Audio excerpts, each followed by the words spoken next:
हैं वो उत्तर का विशाल मैदान पढ़ रहे हैं। इस उत्तर के विशाल मैदान को हमने बताया कि किस प्रकार से यह उत्तर का विशाल मैदान दुनिया का सबसे ज़्यादा उपजाऊ भूमि है। कितने 7 लाख किलोमीटर स्क्वायर में जो है वो फैला हुआ है। कितना, ये भारत का जो उत्तर का विशाल मैदान है वो कितने 7 लाख किलोमीटर स्क्वायर में फैला हुआ है। क्लियर है। अच्छा, इसी के साथ यह दुनिया का सबसे अधिक उपजाऊ भूमि जो है ये भी हो जाता है। क्लियर है। क्या, दुनिया का सबसे अधिक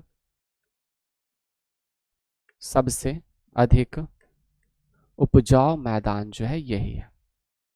क्लियर है। तो आप इसे भी याद रख सकते हैं कि दुनिया का सबसे अधिक उपजाऊ मैदान कौन सा है, तो वो है गंगा, यानी कि उत्तर का मैदान भारत का जो है वो है।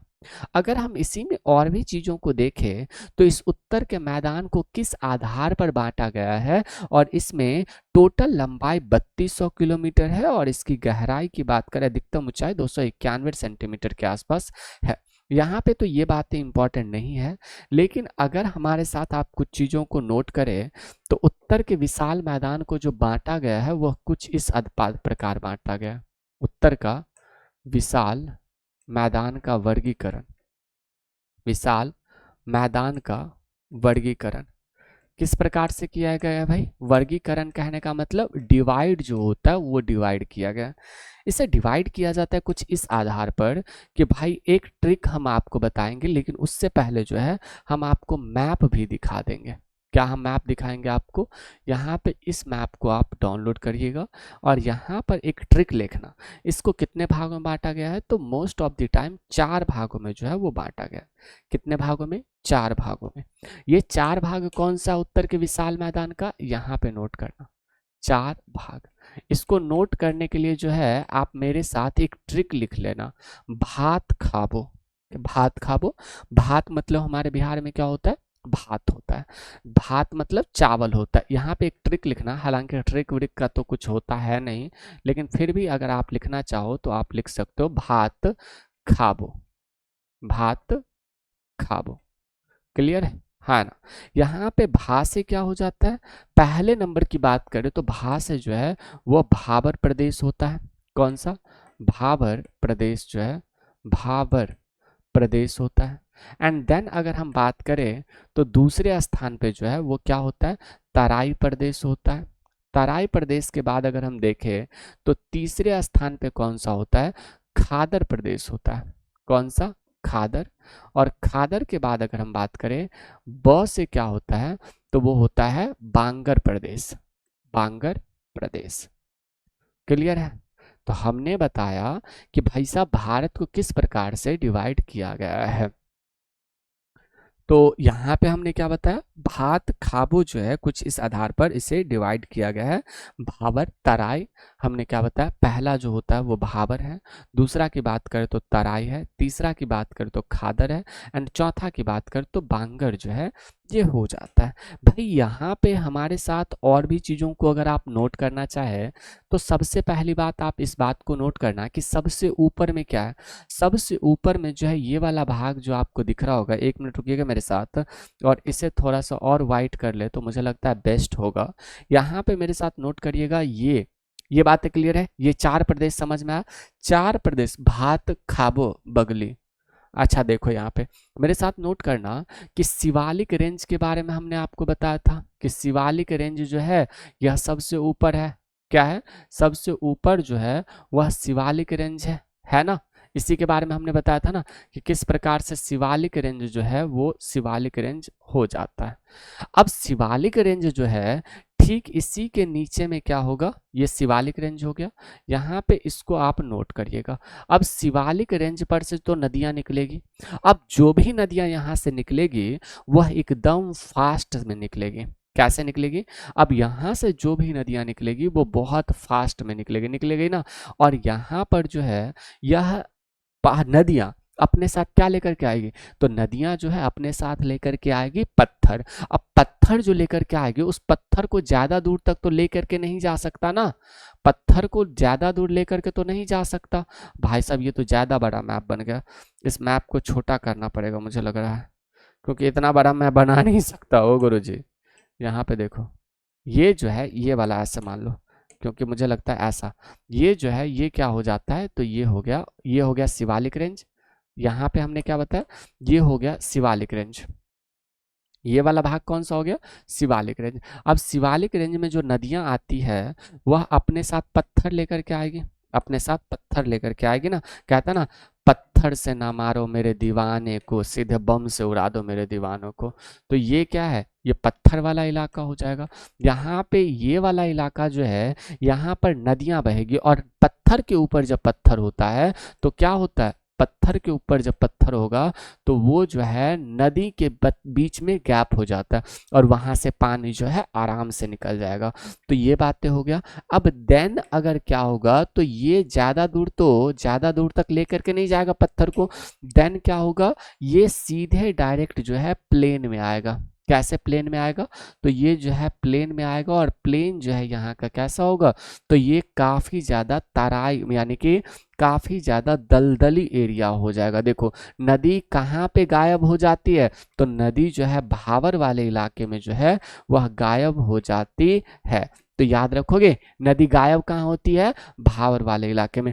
और यहाँ से जो हमने नदी निकाला था, ये कि याद हो आपको, यहाँ से जो नदी निकल रहा था वो नदी रुक थोड़ी जाएगा, नदी तो बहता रहेगा। कहते हैं ना कि हम तो प्यार में कुछ यूं पागल है, हम तो तेरे प्यार में कुछ यूं पागल है, तू कहे गंगा तो मैं गंगा में बहने की बात करने लगूं। खैर हमें भी पता है कि इस शायरी का ना कोई हाथ है ना कोई पैर है, फिर भी आप लोगों का दिल खुश हो गया होगा कि गुरुजी ने तो शायरी कह दिया हो।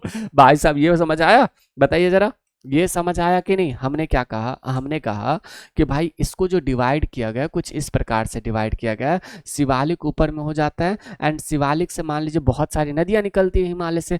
जो नदियां निकलेगी हिमालय से, तो वह नदियां जैसे कि मान लीजिए बहुत सारी नदियां ना, गंगा नदी हो गया, यमुना हो गया, यमुनोत्री ग्लेशियर से निकलता है, गंगा नदी गंगोत्री हिमालय से निकलता है, और भी बहुत सारी नदियां हैं, एक ही नदियां थोड़ी है। जैसे कि मान लीजिए कोसी नदी है, कोसी नदी कहाँ से, तो आपको पता होना चाहिए कहाँ से निकलता है जी कोसी नदी, क्या कहते हैं, गोसाई थान नामक स्थान नेपाल से निकलता है। इस प्रकार के बहुत सारी नदियां हैं। तो ये नदियां क्या करती है, अपने साथ जो है वो कुछ ना कुछ लाएगी ना, तो ये क्या करती है, तो ये पत्थर जो है, पत्थर में यह जलागम्य हो जाता है। ये पत्थर वाले इलाके को क्या कहते हैं, भावर प्रदेश कहते हैं। भात खाबो देखे थे, भावर प्रदेश जो है यही है। तो यहाँ पे आप इस बात को नोट करना, भावर प्रदेश कौन सा है, यही है।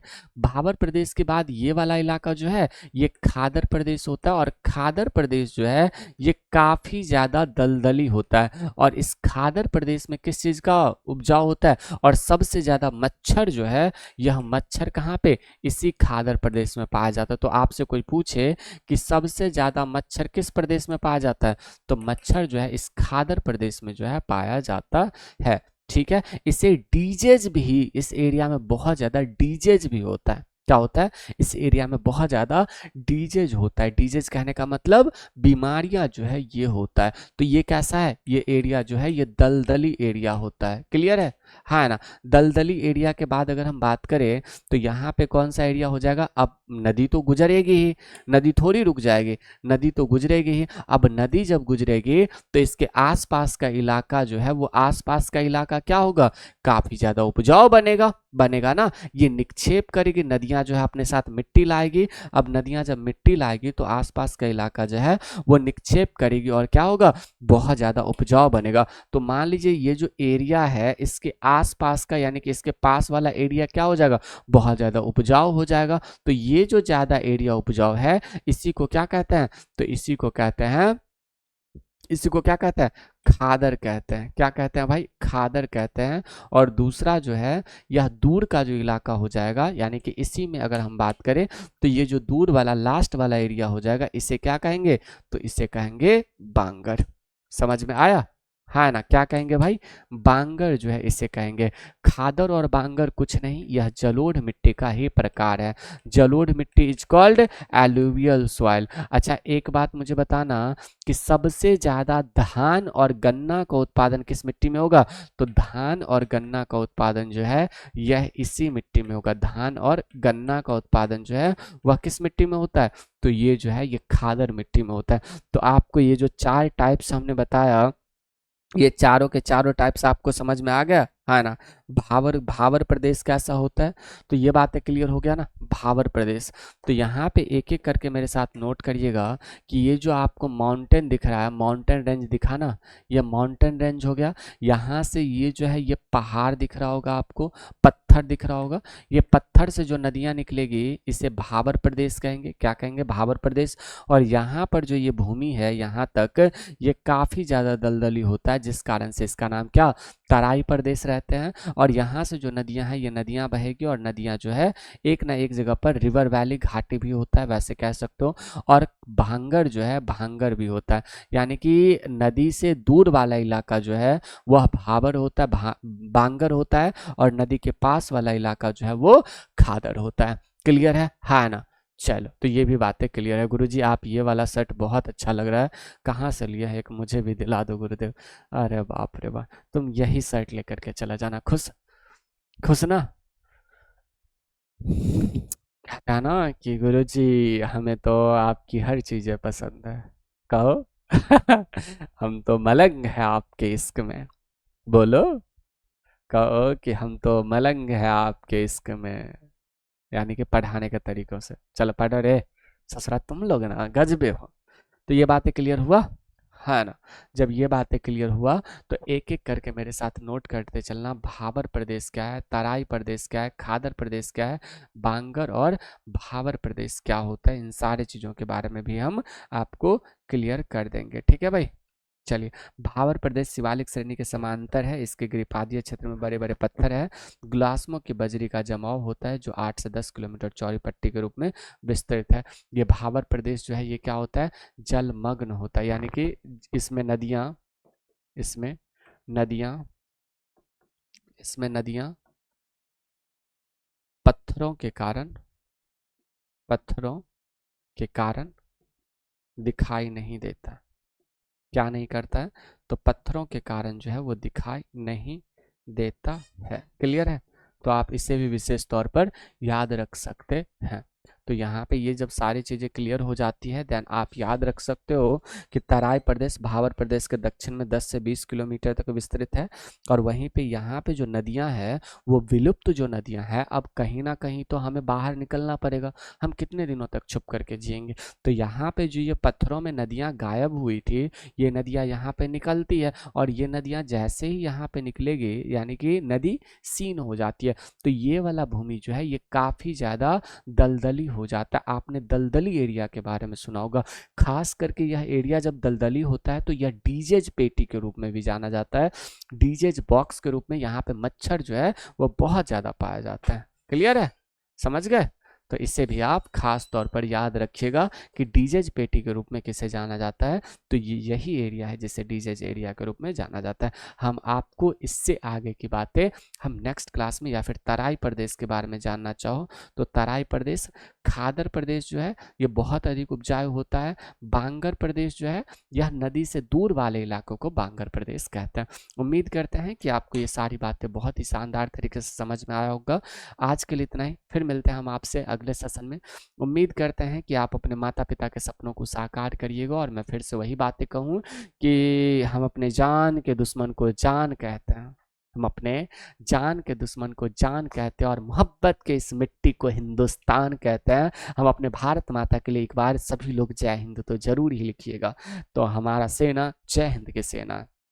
बहुत बहुत शुक्रिया आपका। ठीक है जी, आज के लिए इतना ही हम रखें।